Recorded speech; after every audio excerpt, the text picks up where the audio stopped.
Alors la première problématique, c'est qu'est-ce que je fais de cette digitalisation? Qu'est-ce que c'est et quelles sont les conséquences?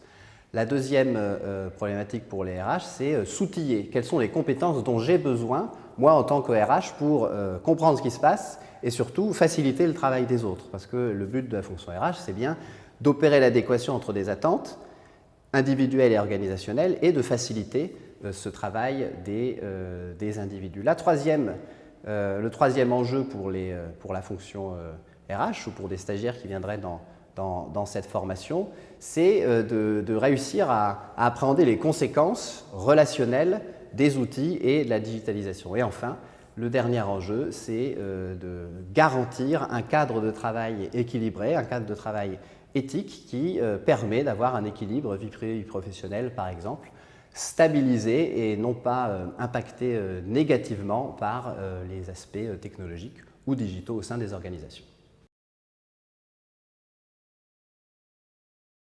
Alors les stagiaires ressortiront avec une liste de compétences intéressantes pour appréhender ces questions de la digitalisation. Premièrement, comprendre de quoi on parle. Deuxièmement, être en capacité de proposer et de définir une stratégie de digitalisation pour l'entreprise.